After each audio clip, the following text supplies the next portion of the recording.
Assalamualaikum warahmatullahi taala wabarakatuh dan selamat malam, salam sejahtera. Kita bertemu lagi dalam sesi hari ini 6 hari bulan Mei 2021 bersamaan dengan 24 hari bulan Ramadan 1442 Hijriah. Saya ucapkan juga selamat malam kepada semua yang hadir pada malam ni. Seperti tajuk yang Mahfuz bentang, kita masih lagi akan bercakap tentang wabak COVID-19 kerana dia berdekatan dengan raya. So kita akan lihat berapa implikasi perebakan wabak. PKP yang kelihatannya seperti bukan PKP, ramai yang melahirkannya kekeliruan kerana PKP di Selangor telah pun dijalankan hari ini. PKP di Kuala Lumpur akan bermula tengah malam ini, serentak dengan PKP di Johor Bahru, Kulai dan juga Kota Tinggi.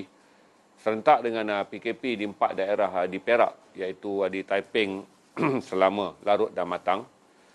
Serentak dengan PKP di 14 jajahan dalam Besut. Manakala di wilayah PKP B yang dilaksanakan, asalnya dia akan status quo, ya, semua orang dapat menyesuaikan diri.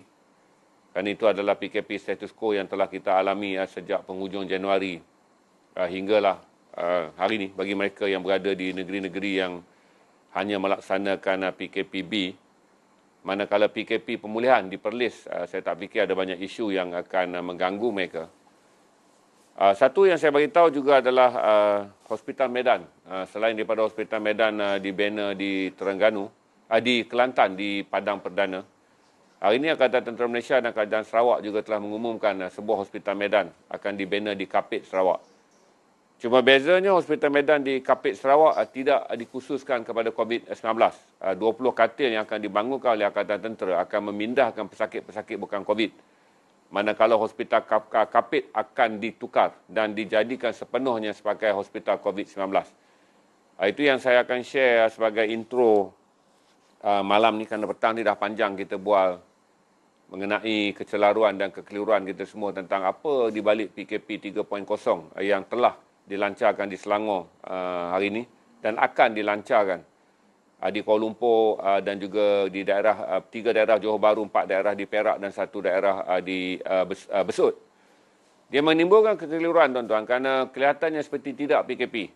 Saya bukan ambil pandangan peribadi kerana temu ramah wartawan, terutama yang dijalankan oleh FMT, Free Malaysia Today, di mana pagi tadi ramai pekerja yang datang bekerja di Kuala Lumpur melahirkan rasa terperanjat kerana train yang mereka gunakan padat dan sarat.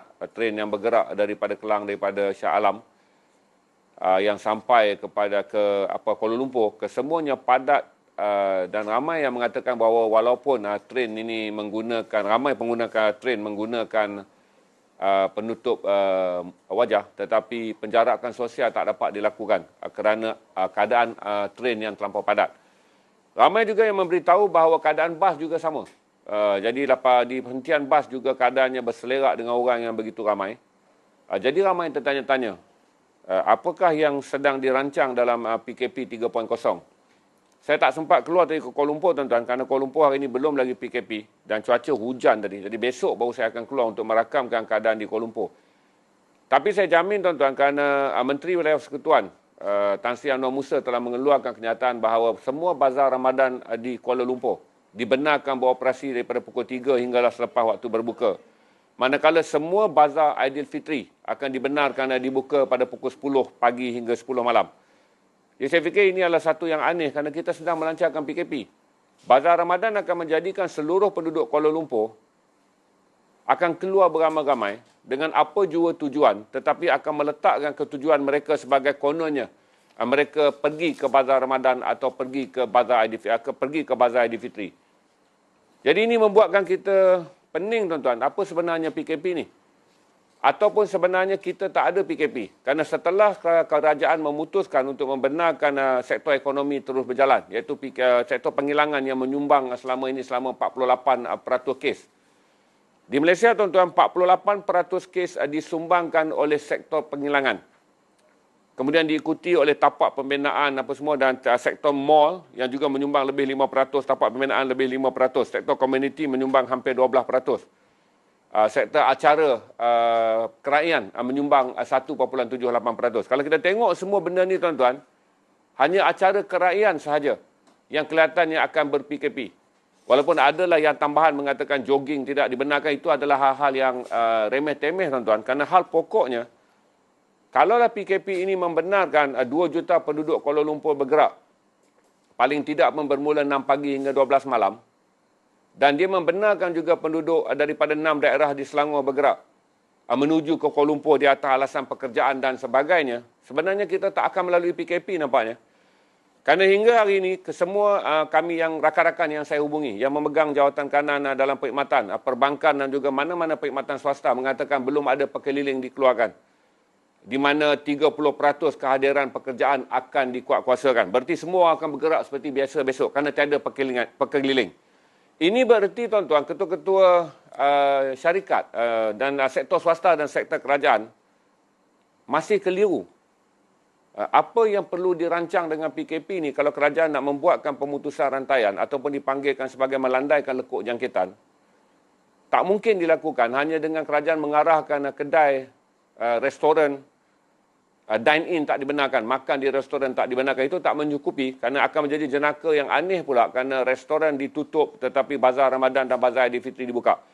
Malah ia akan mencetuskan keadaan yang lebih padat di bazar-bazar ni tuan-tuan, kerana orang akan menganggap ini adalah option, satu-satunya option untuk bergerak ketika PKP dilaksanakan adalah dengan menggunakan alasan yang telah diberikan oleh Tan Sri Anwar Musa, iaitu untuk berada di bazar Ramadan dan juga untuk berada di bazar Aidilfitri.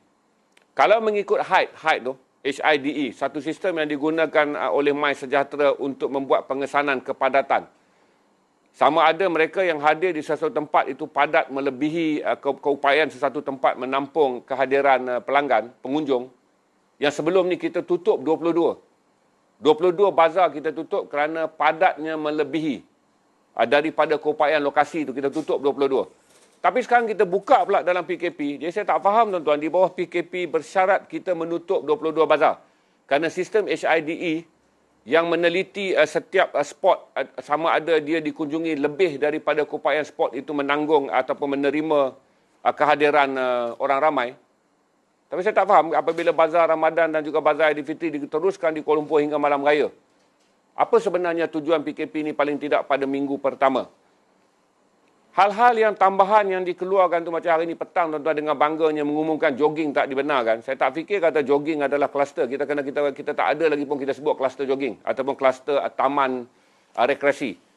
Berarti bersungguh-sungguh untuk menutup taman rekreasi ni tuan-tuan, bukanlah soal pokok. Yang kita tanya sekarang ni adalah bagaimana nak mengurangkan pergerakan manusia bagi membolehkan penjarakan berlaku, kerana kita percaya jangkitan adalah akibat penjarakan. Tetapi nampaknya penjarakan tidak akan berlaku. Hari ini kita mencatatkan 3,557 kes. Masih lagi di antara angka yang tinggi walaupun rendah sikit pada semalam, 3,774. Kes sembuh Alhamdulillah agak tinggi, 2,709. Kes aktif bertambah. Kini terdapat 33,762 kes. Angka kematian bertambah tinggi, iaitu 19. Keseluruhan kes Malaysia mencatatkan 427,000 kes. Jadi saya sebut dulu untuk anda tentang kita semua dalam keadaan blur. Budak-budak muda kata saya cakap blur. Kita dalam keadaan jeng, kata orang Terengganu jeng. Tak ada nak fikir tuan-tuan. PKP ni sebenarnya untuk apa? Ini saya bercakap bagi kawasan yang dilancarkan PKP kerana telah digazetkan sebagai zon merah. Orang yang berada di luar daripada zon merah dia mungkin okey kerana mereka mengamalkan PKPB ataupun PKP pemulihan standard. Tetapi yang sedang menukar standardnya daripada PKP bersyarat kepada PKP penuh, yang kita sebut sebagai istilah lockdown, sepatutnya kelihatan exercise-nya. Dia tak boleh saja dengan pengumuman tuan-tuan. Penguatkuasaannya perlu juga memperlihatkan kita sedang serius menangani angka jangkitan yang meningkat lebih 3,000 sehari. Saya baca tadi Kementerian Kesihatan memberi anggaran sekiranya PKP ini tak dilaksanakan, angka jangkitan boleh mencapai 5,000 ke 10,000 sehari selepas hari raya. 5,000 ke 10,000 kes jangkitan sehari selepas hari raya. Berarti Kementerian Kesihatan telah membentangkan angka ini kepada Majlis Keselamatan Negara. Majlis Keselamatan Negara telah melancarkan PKP. PKP telah dilancarkan 6 negeri di 6 wilayah di Selangor dan seluruh Kuala Lumpur. Menteri Kuala Lumpur pula, Menteri Wilayah Persekutuan pula mengatakan bahawa bazar Ramadan dan juga bazar Aidilfitri dibuka. Jadi kita tak faham sama ada mereka ini tinggal di negara yang berbeza ataupun mereka seorang bercakap dalam bahasa Perancis manakala mesyuarat MKN menggunakan bahasa Jerman dan Kementerian Wilayah Persekutuan menggunakan bahasa Portugis. Menggambarkan seolah-olah tiada komunikasi. MKN mungkin mengambil langkah yang serius untuk mengekang wabak ini daripada merebak Majlis Perkhidmatan Negara setelah menerima nasihat daripada Kementerian Kesihatan Malaysia. Tapi menteri mungkin membuat keputusan politik dengan membenarkan pula bazar Ramadan dan juga bazar Aidilfitri yang kemudiannya menjadi masalah kepada Polis Diraja Malaysia untuk menguatkuasakan undang-undang. Bagaimana Polis nak menguatkuasakan undang-undang kalau orang daripada Ceras, orang daripada Setapak, orang daripada Kampung Baru dan semua orang yang berada dalam Kuala Lumpur, tuan-tuan, menggunakan alasan mereka keluar untuk ke bazar Ramadan dan juga ke bazar Aidilfitri. Bazar Aidilfitri yang paling serius kerana ia adalah malam. Dan kemudian tiada kekangan mengenai berapa jumlah orang yang berada dalam kereta. Berarti boleh keluar satu keluarga. Boleh keluar dengan kumpulan rakan-rakan. Berarti apa PKP kita sedang buat? Saya fikir kata Menteri Wilayah harus bertanggungjawab untuk menjelaskan kepada kita sama ada dalam mesyuarat MKN, mereka bercakap dalam bahasa Jerman. Dalam mesyuarat Kabinet, mungkin mereka bercakap dalam bahasa Portugis. Dan beliau sendiri hanya seorang fasih dalam bahasa Perancis. Kelihatan aneh PKP ni, tuan-tuan, kerana dia akan buang masa kita daripada 7 hari bulan besok sampai 12 hari bulan. Dia akan betul-betul membuang masa kita semua, tuan-tuan. Dia akan membuang masa polis dan dia akan mencatatkan krisis pula di antara orang ramai dan polis. Apabila polis nak menguatkuasakan undang-undang, orang ramai mengatakan mereka boleh keluar. Atas alasan kami sedang mengunjungi bazar Ramadan pada pukul 3 petang hingga selepas waktu berbuka. Atau menggunakan alasan kami sedang mengunjungi bazar Aidilfitri 10 pagi hingga 10 malam. Aneh tu, tuan-tuan. Aneh, sangat-sangat aneh. Cuma saya jelaskan pada saudara juga, Mesir. Kita ambil contoh Mesir dengan 102 juta penduduk. Mesir adalah antara 5 negara Islam yang paling besar penduduk dia. Mesir ni antara 5 negara Islam yang paling besar penduduk dan Mesir adalah penduduk yang paling ramai sekali dalam dunia Arab. Mesir telah mengumumkan istilah digunakan membatalkan sambutan hari raya. Hari raya akan ada, 1 Syawal raya ada. Tapi Mesir membatalkan sambutan hari raya. Walaupun purata jangkitan kes di Mesir hanya 1,500 orang. Berarti begini, tuan-tuan. Kita ada 34 juta orang dan kes kita adalah 3,500 ke atas. Mesir ada 102 juta, iaitu hampir 4 kali ganda, hampir 3 kali ganda daripada penduduk Malaysia.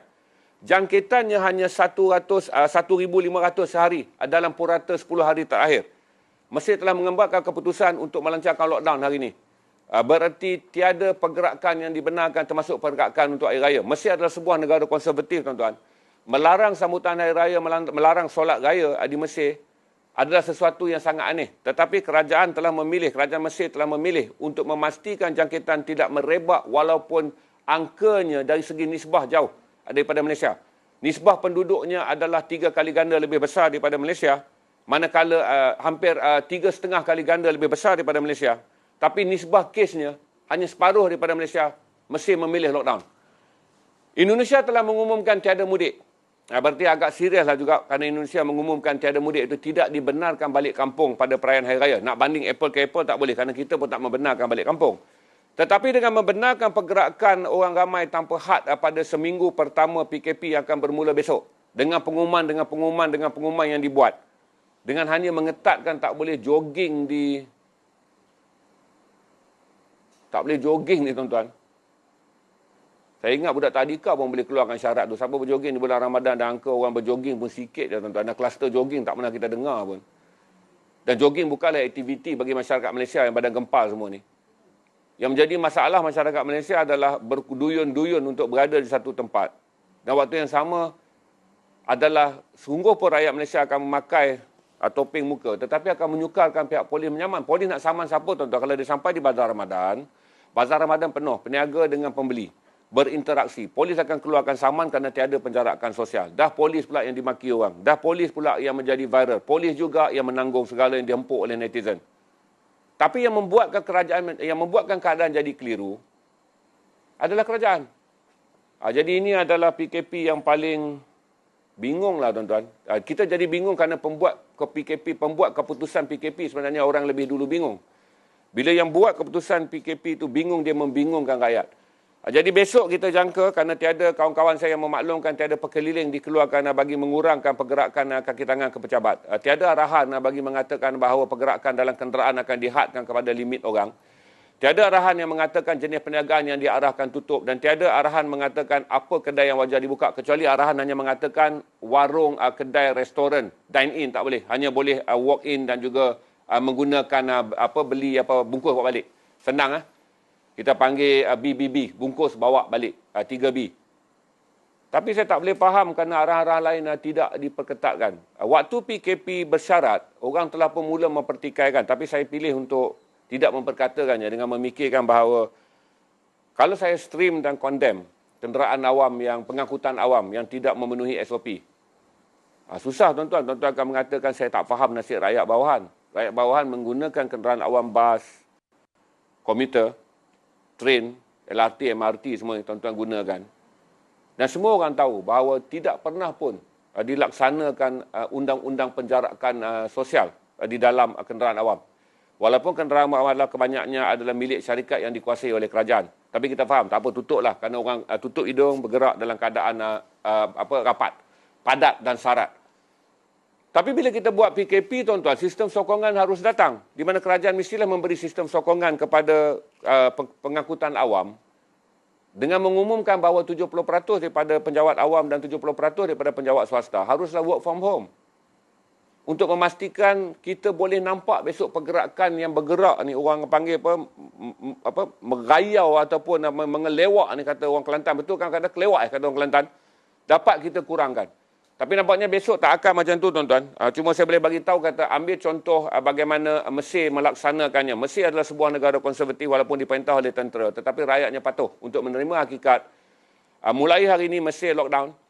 Dan Mesir telah mengisytiharkan tiada sambutan Aidilfitri. Maksudnya hari raya tu ada. Jangan pula nanti kau kata Al-Sisi ni kafir. Jangan jatuhkan sebarang hukum. Dia kata tiada sambutan. Berarti pergerakan pada hari raya, sembahyang hari raya, beramai-ramai apa semua itu akan tiada di bumi Mesir. Kerana Mesir mulai bimbang. Kerana 1,500 angka jangkitan sehari telah meletakkan Mesir dalam keadaan panik. Walaupun mereka memiliki 102 juta penduduk. Habis bab Mesir ni, tuan-tuan, dan saya kredit dan terima kasih kepada Angkatan Tentera Malaysia yang telah membuka usaha Hospital Medan di Padang Perdana Kelantan dan sedang menuju ke Kapit Sarawak untuk membuka satu lagi Hospital Medan bagi membantu menyelesaikan krisis COVID-19 yang melanda Sarawak dengan serius dan juga melanda Kelantan dengan serius. Saya boleh bagi tahu juga pada saudara, keadaan di Mesir sekarang ni totalnya hanyalah 233,000, iaitu hampir separuh saja penduduk Mesir dijangkiti berbanding Malaysia. Mesir mempunyai angka kematian yang tinggi. Walaupun itu masalah di Mesir pula adalah kerana masalah fasiliti kesihatan. Walaupun jangkitannya rendah, 233,000 je total jangkitannya sepanjang 16 bulan. Dan juga jangkitan hariannya hanyalah purata 1,500 dalam tempoh 2 minggu terakhir. Tetapi Mesir adalah sebuah negara yang kita anggap miskin. Kerana saya dah pernah berada di Mesir. 30% rakyatnya mempunyai pendapatan kurang daripada $2 atau kurang daripada gaji RM8 sehari. 30% rakyat Malaysia, Mesir tinggal di bawah keadaan miskin tegar, menjadikan servis kesihatannya agak rendah. Ini menyebabkan punca kematian di Mesir meningkat tinggi, iaitu 13,000 lebih. Kira-kira hampir 8 ke 9 kali ganda lebih tinggi daripada Malaysia walaupun kes jangkitannya rendah. Tapi menggambarkan Mesir mengambil usaha yang serius untuk menangani jangkitan ini, memandangkan Mesir tahu sekiranya mereka tidak melakukan sesuatu, Aidilfitri akan menjadi kluster atau menimbulkan wabak panik. Apatah lagi Mesir telah mengesahkan mereka mempunyai varian Afrika. Berarti Malaysia juga, tuan-tuan, boleh saja mengambil tindakan berdasarkan kebimbangan yang sama. Kerana Mesir bimbang kerana mereka ada varian Afrika. Malaysia pun ada varian Afrika. Telah saya sebut pada saudara sejak 2 hari lepas. Dalam 30 kes yang dikenal pasti sebagai varian berbahaya, antara 24 April hingga 1 Mei, Kementerian Kesihatan telah mengesan 30 varian bahaya di Malaysia, iaitu 2 varian yang dipanggil varian of concern, tu VOC tu, yang saya sebut sebagai varian berbahaya, walaupun rakan-rakan media cetak saya mendaftarkannya sebagai varian yang membimbangkan. Varian bahaya telah dikenal pasti di Malaysia ni adalah varian Afrika dan juga varian yang United Kingdom. Kita ada 10 kes varian Afrika di Kelantan, 10 kes varian Afrika di United Kingdom, di Perak, manakala bakinya adalah di Lembah Kelang. Manakala ada 1 kes varian Afrika, varian London, varian UK dikenal pasti di Sabah dan 2 kes di Lembah Kelang. Itu saja yang saya akan share dengan saudara, dan seterusnya saya bagi tahu kepada anda bahawa India telah memecahkan sekali lagi rekod dunia. Pada hari Sabtu lepas, India mencatatkan 401,000 kes dalam tempoh 24 jam. Tapi semalam India mencatatkan 412,000 kes sehari. Berarti apa yang dicapai oleh Malaysia tu dalam tempoh 1 tahun 4 bulan, India mencapainya dalam masa sehari. Tetapi banyak laporan mula keluar hari ini bahawa angka tersebut hanya diukur kepada 30% populasi di India. Kerana India adalah sebuah negara yang besar. Data yang dikumpulkan hanya datang daripada bandar-bandar besar, di mana para pemerhati kesihatan mengatakan data itu hanya merangkumi 30% penduduk India. Kerana 70% dari penduduk India tinggal di pedalaman, tiada akses kesihatan, sekiranya dijangkiti mereka berada di rumah. Ada sebahagiannya mayatnya dibuang dan dibakar tanpa didaftarkan sebagai pesakit yang mati akibat COVID-19. Jadi Channel News Asia telah melaporkan bahawa data Channel News Asia mengatakan bahawa data mereka mengatakan India mempunyai jangkitan 10 kali ganda lebih tinggi.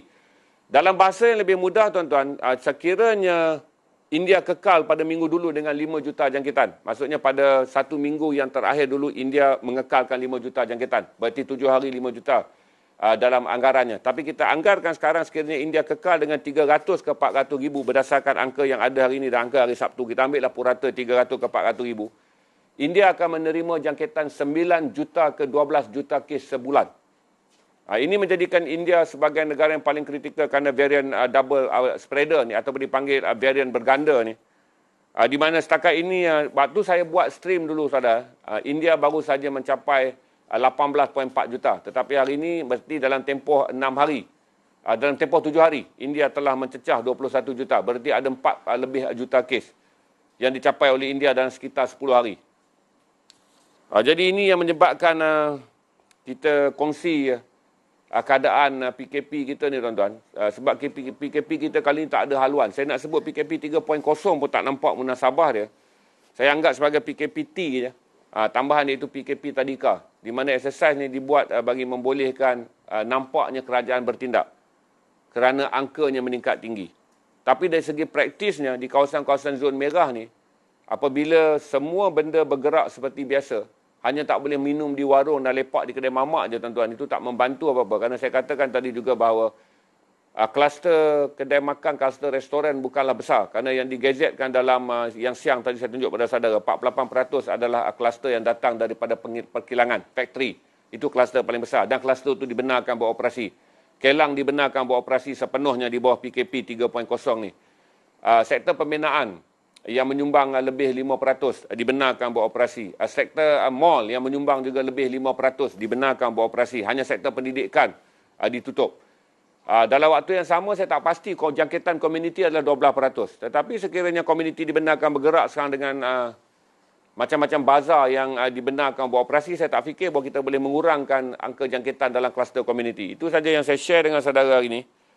Mengenai soalan siang tadi mengenai seorang rakyat Israel yang menjadi influencer terkenal di media sosial dan kemudiannya menaikkan status bahawa dia telah memberi kerakyatan Caribbean, berarti dengan ini dia boleh menjejakkan kaki ke 20 negara Islam yang memutuskan hubungan dengan Israel. Kebetulan saya lupa apa nama dia, Davis ke belakang. Cuba siapa-siapa betulkan nama dia.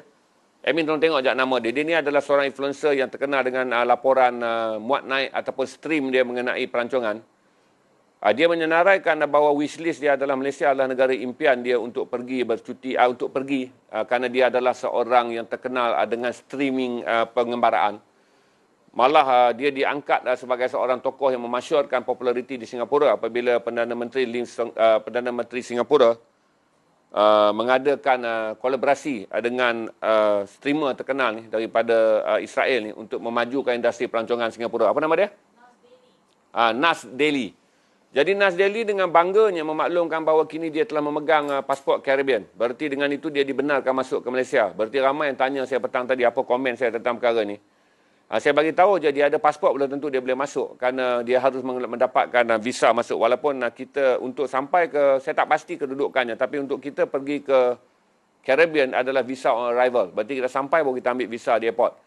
Berarti kerajaan boleh saja menolak kehadiran orang ni. Kalau kita anggap dia berbahaya, kita boleh tolak. Tak berarti dengan ada pasport dia boleh masuk ke Malaysia 24 jam. Kerana setiap negara mempunyai kuasa mandatori ataupun kuasa mutlak untuk menolak atau menerima mana-mana individu yang ingin melancur ke negara tersebut tanpa perlu menyatakan sebabnya. Kecuali mereka yang memegang pasport diplomat. Di bawah Konvensyen Geneva, siapa yang ada pasport diplomat, mereka akan dibenarkan masuk di negara-negara yang ada hubungan diplomasi antara satu sama lain. Jadi soalannya sekiranya dia ingin datang ke Malaysia dan sekiranya Malaysia merasakan bahawa dia bekas seorang Israel, kita boleh menolak. Tetapi dari segi haknya dengan menggunakan pasport Caribbean, dia boleh dibenarkan masuk. Itu terpulang kepada immigration. Kalau cuma komen saya itu kerana dia bukanlah seorang pelobi Yahudi, kecuali hanyalah seorang pengembara yang terkenal dengan travelog perjalanannya. Saya tak fikir kata ada isu untuk kita bincangkan, kecuali sekiranya kerajaan memikirnya ada isu. Berarti immigration boleh saja menghalang beliau daripada memasuki Malaysia. Itu yang saya jawab untuk soalan siang tadi yang tak dapat saya jawab. Kerana Nas Daily tak berada dalam radar bacaan saya. Cuma tadi petang saya cari dan saya baru jumpa siapa Nas Daily dan apa isunya. Kerana isunya dia dengan secara bongkaknya mengatakan bahawa dia telah membeli pasport Caribbean. Berarti sekarang dia boleh memasuki 20 negara yang menghalangnya sebagai pelancong kerana dia rakyat Israel. Termasuk negara yang menjadi impiannya iaitu Malaysia. Okey? Ada soalan tak yang boleh saya jawab? Kita ambil soalan yang bersambut dengan PKP, tuan-tuan. Tak payahlah soalan yang lain. Kalau ramai yang mengatakan mereka menganggap PKP kali ini hanya menghalang untuk merentas negeri. Saya rasa dalam PKP sebelum ni pun memang tak boleh rentas negeri dah. Apa yang kita bagi tahu sekarang ni nak rentas negeri macam mana? Tak rentas negeri pun Kelantan telah menjadi negeri yang mempunyai angka jangkitan yang tinggi. Semalam 422, ini hari 300 lebih. Kelantan sendiri adalah negeri yang boleh dianggap sebagai negeri pewabak walaupun berada di luar daripada zon kepadatan penduduk. Walaupun Kelantan tidak mempunyai hubungan luar dengan Kuala Lumpur yang didatangi oleh ramai orang asing. Kelantan sendiri telah menjadi zon merah yang amat menakutkan dengan angka jangkitan yang 300-400 hari itu. Tanpa merentas negeri pun tuan-tuan, virus telah berumah di lokaliti. Berarti virus ini telah mempunyai rumah di negeri-negeri. Dia tak perlu lagi dieksport oleh orang Lembah Kelang pergi ke negeri-negeri. Virus ini telah dikesan di Perak. Malah lebih hebat lagi tak dikesan di Ipoh tuan-tuan. Dia dikesan di Larut, Matang, Taiping dan juga Larut, Matang, Taiping dan Selama. Hari ini Selama pun ada lagi kluster tuan-tuan. Saya tengok dalam senarai 14 kluster hari ini. 8 kluster adalah kluster pekerjaan. Dan ada satu kluster yang digazetkan di Selama. Iaitu kluster komuniti itu. Daripada senarai kluster yang disenaraikan hari ini oleh Kementerian Kesihatan. Jadi saya fikir sama ada tak boleh rentas negeri pun tuan-tuan. Saya sama dengan PKPB. Dan kuman ini sudah pun tak relevan dipanggil rentas negeri. Dia adalah kuman lokaliti. Berarti kita bimbang sekarang. Ini bukanlah kuman ini dibawa ke negeri yang lain. Kerana negeri yang lain pun dah ada virus. Apa yang kita bimbang adalah lokaliti. Orang yang berada dalam kawasan yang telah pun di PKPB. Mereka akan menjangkiti satu sama lain. Apatah lagi dengan penduduk Selangor 6.8 juta. Dan penduduk Kuala Lumpur 1.9. Berarti ada 9.7 juta orang yang terdedah kepada jangkitan. Dalam 9.7 juta orang yang terdedah pada jangkitan ni, Aidilfitri akan menjadi wabak apabila lokaliti dibenarkan bergerak. Kita dah tak takut, dah tak pening dah tuan-tuan nak memikirkan apakah kuman daripada Lembah Kelang akan pergi ke negeri-negeri yang lain. Dah pergi pun. Yang sekarang adalah jangkitan lokaliti. Berarti lagi padat sesuatu tempat, lagi mudah dia berjangkit. Dengan kepadatan sesuatu tempat dan kerajaan membenarkan pergerakan lokaliti, berarti apa yang kita takut sekarang adalah kluster lokaliti. Berarti tutuplah sempadan pun tuan-tuan, itu bukan isunya. Isunya adalah memutuskan rantaian perhubungan antara per individu dengan per individu. Berarti sekurang-kurangnya daripada rumah ke rumah. Tapi kalau dah Bazar Ramadan dibuka pada PKP, Bazar Aidilfitri pun dibuka pada PKP. Jadi tajuk dia PKP apa bendanya? Saya pun tak faham. Saya tak tahu di Johor, orang Johor boleh bagi status perkembangan yang anda dapati di Johor. Sebab status yang diguna pakai adalah status standard di seluruh Malaysia. Berarti walaupun PBT, iaitu Menteri Wilayah Persekutuan Tan Sri Anwar Musa membenarkan semua aktiviti ini di Kuala Lumpur di atas kuasanya sebagai Ketua PBT, Menteri PBT iaitu di BKL. Saya tak pasti di Johor bagaimana keadaannya. Apakah di Bazar Ramadan dan segala benda bazar ni akan dibenarkan. Lepas di pasar malam pun boleh dibenarkan. Saya akan fikir kata, jangan umum PKP apabila kesedaran rakyat meningkat, tetapi kesedaran kerajaan menurun. Tujuan buat PKP adalah untuk meningkat kesedaran rakyat bahawa negara berada dalam bahaya. Kemudian kerajaan juga membuat dasar-dasar yang menggambarkan seolah kerajaan pun tak sedar negara ini berada dalam bahaya. Itu analogi yang boleh saya buat lah. Kalau kata saya sekarang saya stream dan cuba meningkatkan kesedaran saudara. Kata, ayo sokong PKP ni kerana negara berada dalam bahaya berdasarkan angka jangkitan. Dan kita kena berjaga-jaga kerana kita ada varian United Kingdom dan kita ada varian Afrika. Kesedaran apa yang nak meningkat? Kalau waktu yang sama saudara telah mendengar penjelasan lebih awal bahawa segala bentuk perniagaan di Kuala Lumpur dibenarkan kecuali warung kedai mamak saja yang ditutup. Perniagaan-perniagaan dine-in iaitu makan di kedai saja yang ditutup, yang dihalang. Yang tak berlaku dengan banyak pada bulan puasa kecuali pada waktu berbuka. Tapi pada masa yang sama, tempat perhimpunan yang mengumpulkan orang yang saya rasa akan mencetuskan, bukan dia cetus, saya tak anti bazar ni tuan-tuan. Tapi dia memberi gambaran tak serius. Apabila bazar Ramadan dibuka, kita bukan anti bazar, kita tak anti penjajah kecil. Tapi dia memberi impact kepada kita untuk berfikir, ini tak PKP ni, ini bukan PKP kalau begini jadinya. Kalau semua syarat-syarat yang selalunya kita keluarkan tentang pergerakan kenderaan, hak dalam pergerakan kenderaan, hak rentas sempadan, hak 10 km daripada radius rumah, tak dilaksanakan, janganlah sebut PKP. Ada yang mengatakan di Johor lebih kurang macam sama di Selangor. Jadi saya itu yang saya stream. Saya tak ada jawapan kerana saya seorang streamer je. Saya bukan ahli politik dan saya tak boleh buat keputusan. Tapi kita menghantar isyarat pada kerajaan. Jangan tingkatkan kesedaran awam sekiranya kesedaran kerajaan pun sendiri adalah rendah. Jangan cuba mendidik orang awam dengan kecerdikan kalau kerajaan sendiri berada dalam keadaan kurang cerdik. Berarti sekarang tuan-tuan, kalaulah kita semua, saya dan lebih kurang 1,000 orang, berapa orang ada sekarang?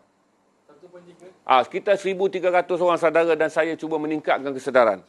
Kita sendiri merasa kita adalah orang yang janggal. 1,300 orang yang cuba meningkat secara campurlah dengan kawan-kawan kita kat luar yang tak ikut stream ni pun. Kita akan merasa kita kumpulan minoriti. Yang akan mematuhi segala-gala arahan bagi memastikan wabak ini dapat diputuskan. Tetapi pada masa yang sama kita akan heran kerana yang lain berduyun-duyun meneruskan kehidupan harian tanpa menganggap bahawa PKP ini adalah benda yang penting untuk memutuskan rantaian jangkitan di negara ini. Kita pula akan jadi orang daripada planet Marikh yang datang ke bumi dengan membawa satu disiplin selamatkan bumi ini. Sedangkan orang di bumi-bumi ini mengatakan bahawa kami telah lama selamat dan kami akan hidup dengan cara kami. Itu saja. Mahfuz, kita akan mainkan video tentang keadaan di India yang sangat drastik kerana India hari ini mencapai, India 24 jam yang lalu telah mencapai jangkitan 412,000. Saya sempat muat turun satu video terbaru daripada India. Untuk saudara lihat sekurang-kurangnya, bagilah kita sedikit gambaran. Kalaulah begini kerajaan kita, begitulah kita akan sama macam India. Itu keadaan di India, tuan-tuan. Yang terkini itu adalah keadaan dalam seminggu yang lepas. Yang terkini saya tak dapat download visual dia daripada The Guardian. Saya tak dapat download video tu. Tapi saya boleh bagi tahu itu je lah. Di India dengan 412,000, India memecahkan rekod dunia yang dipegangnya sendiri. Iaitu pada Sabtu lepas, India mencapai 401,000. Tapi semalam, hari Rabu, India telah mencapai 412,000. Dia pecah rekod dia sendiri. India telah mencapai angka jangkitan 21 juta. Waktu kita mula stream tentang India ni tuan-tuan, angka jangkitan di India hanyalah 15.6, kemudian 18.4. Kemudian saya stream lagi malam ni, India telah mencapai lebih 21 juta kes. Kematian harian di India adalah 3,800 secara puratanya. Itu saja. Walaupun seorang tu bagi tahu pernah dalam stream yang lepas, seorang tu kata untuk 1.3 bilion mati 28,000 orang adalah perkara biasa. Saya malah nak fikir tu sebab tak masuk akal untuk saya fikir benda yang tak masuk akal, statement. Sekiranya COVID melanda India, kematian 28,000 sehari adalah angka biasa. Itu saya tak tahu apa ukuran, apa sumber dan apa data yang digunakan untuk menggambarkan bahawa 3,800 kematian kes sehari di India adalah bukan kes yang aneh. Cuma saya boleh jelaskan bahawa jangkitan di India bukanlah pakar kesihatan mengatakan bahawa data yang ada di India hanyalah diukur pada 30% penduduknya. Itu di mana data yang sampai hanyalah daripada data-data daripada hospital-hospital besar yang berada dalam bandar-bandar besar. Manakala 70% penduduk India, itu kira-kira 900 juta orang yang tinggal di luar bandar, datanya tidak dikumpulkan. Berarti mati mereka ke bumi, mati mereka tanam, berarti datanya tiada.